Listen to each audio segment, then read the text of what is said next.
Invite करना चाहूंगी पिछड़ा आयोग के सदस्य हिंदूवादी नेता फूलवतन कुशवाहा जी को। प्लीज आप मंच पर आएं। और इनका नाम इसलिए और महत्वपूर्ण हो जाता है क्योंकि धर्मांतरण के बहुत केसेस आए जिसको उन्होंने उजागर किया इस पूरे केसेस को लेकर। अब इसी पर तमाम मुद्दों को लेकर चर्चा करेंगे, तो चलिए चर्चा को आगे बढ़ाते हैं। जेपी जी। कुशवाहा साहब, बहुत बहुत स्वागत है हमारे इस मंच पर। और सबसे बड़ा चैलेंज आजकल जो राजनीति है वो राजनीति है कास्ट की, आप मानते हैं। और जब से पीडीए की बात आई 2024 में अखिलेश यादव का पीडीए फॉर्मूला चला, वो कहीं ना कहीं बीजेपी पर भारी पड़ रहा है। एक तो बहुत बहुत धन्यवाद आपको कि कुशीनगर के भगवान बुद्ध की परिनिर्वाण स्थली पर जी मीडिया समूह इतना बड़ा कार्यक्रम कर रहा है। पीडीए का जो नारा है,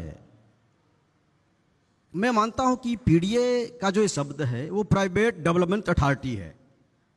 यूं कहें तो वो एक निजी विकास प्राधिकरण है। 2024 में सफल हुई थी, उनकी सफलता नहीं मिली थी।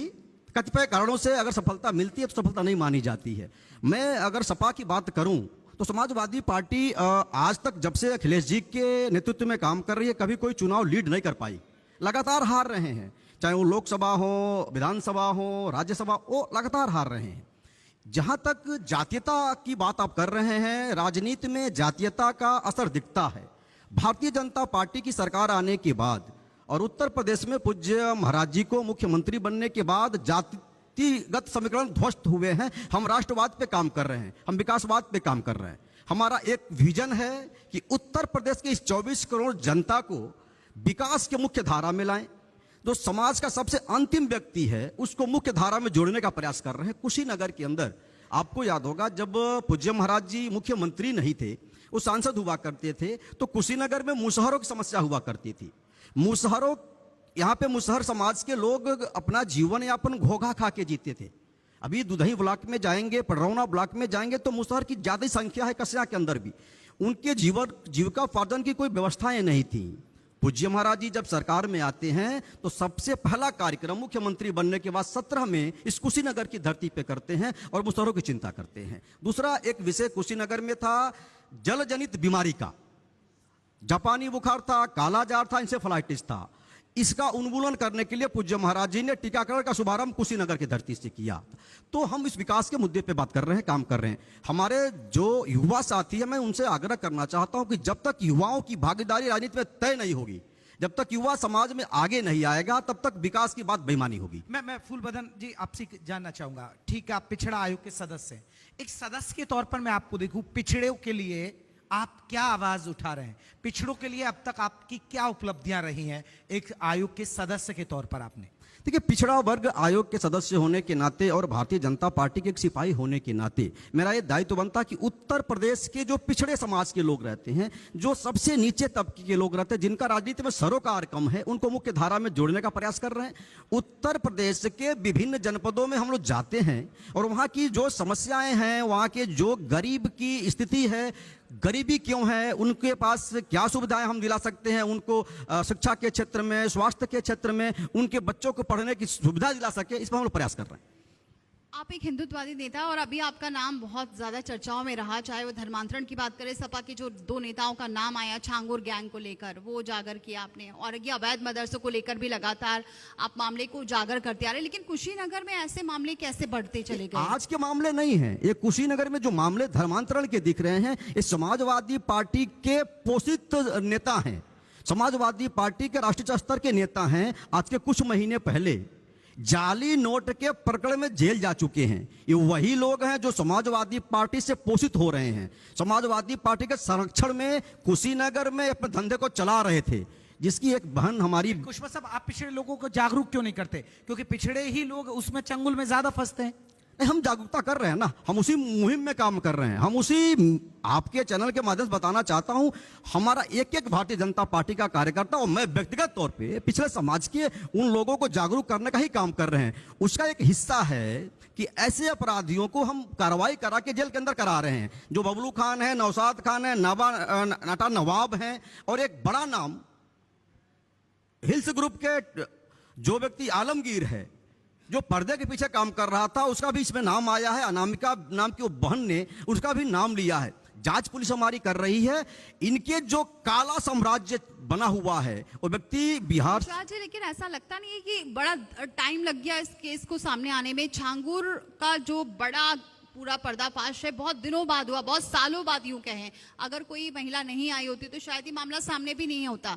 फिर क्या तब तक आप लोग कहाँ थे? क्योंकि अब ये मामले उजागर हो रहे हैं, तमाम पीड़ित भी सामने आ रही हैं। हम लोग इसके पहले भी कुशीनगर में ऐसे कार्रवाइयां करा चुके हैं। जब हम लोग सरकार में नहीं थे तब भी हम लोग लड़ रहे थे। हम लोग हिंदुत्व और विकास के मुद्दे पे लड़ते रहे हैं। हमारी किसी भी बहन के साथ, वो किसी की भी बेटी हो, हमारी बेटी है, हमारी इस देश की बेटी है, और किसी भी देश की बेटी के साथ कोई भी गलत करने का प्रयास करेगा उसके खिलाफ हम लोग कार्रवाई कराते रहे हैं। हमारी सरकार आने के बाद हम लोग इस पे काम कर रहे हैं। और जो जहां तक छांगुर गैंग का कुशीनगर कनेक्शन है, अचानक सा नहीं हुआ है। हम लोग इस पे काम कर रहे हैं। हमारी सरकार की पुलिस, विशेष करके कुशीनगर पुलिस, इस पे एक एक एंगल पे जांच कर रही है। बबलू खान, नौशाद, इरफान खान, तमाम जो अभियुक्त हैं, आलमगीर के मोबाइल डेटा हम लोग खंगाल रहे हैं। सर, हम अब चर्चा के आखिरी पड़ाव पर आ गए। एक दो सवाल और आपसे। पीडीए की काट आपको क्या लग रहा है? कुछ है आप लोगों पर?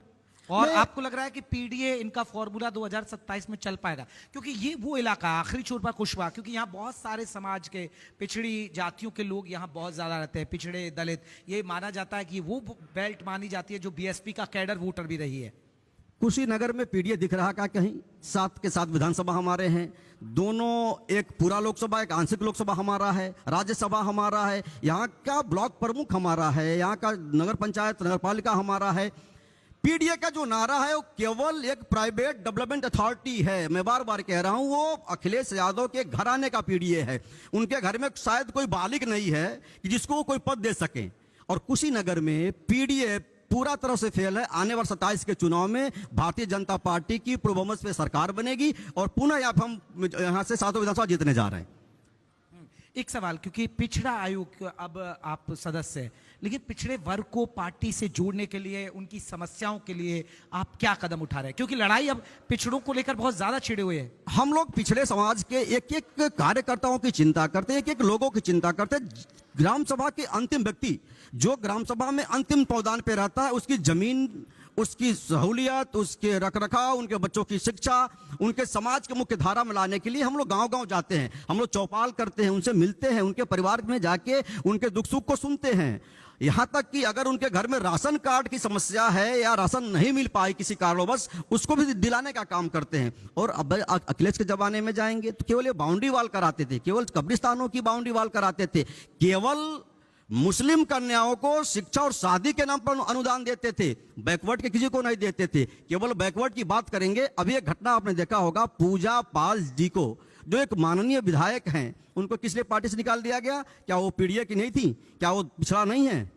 इसलिए निकाल दिया गया कि उनके शादी के 9 दिन के अंदर ही राजू पाल, जो उनके पति थे, उनकी हत्या कर दी जाती है। अतीक अहमद के भाई के द्वारा हत्या की जाती है। हत्या में साजिश करने वाले लोगों को और हत्यारे को सजा मिले, ऐसा काम पूज्य महाराज जी ने किया, भारतीय जनता पार्टी की सरकार ने किया। और उस सदन के अंदर अगर वो हमारी बहन पूजा पाल आवाज उठा देती है और बधाई देती हैं, ये बात अखिलेश जी को नागवार लगती है। पिछड़ा, दलित, ओबीसी बीजेपी के साथ है? बिल्कुल है, पूरा का पूरा 2027 में रहेगा, पूर्ण बहुमत से आएंगे।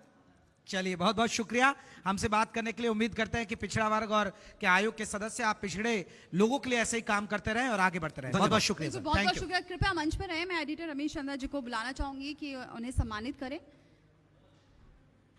तो देखिए, तमाम जो मुद्दे हैं उसका उन्होंने बताया कि किस तरह से अवैध जो धर्मांतरण का मामला था उसको उजागर आज से नहीं, पहले से करते आ रहे हैं। अवैध मदरसों को लेकर पीडीए की कार्ड के बारे में भी उन्होंने जिक्र किया है कि उस पर किस तरह से काम किया जा रहा है। तो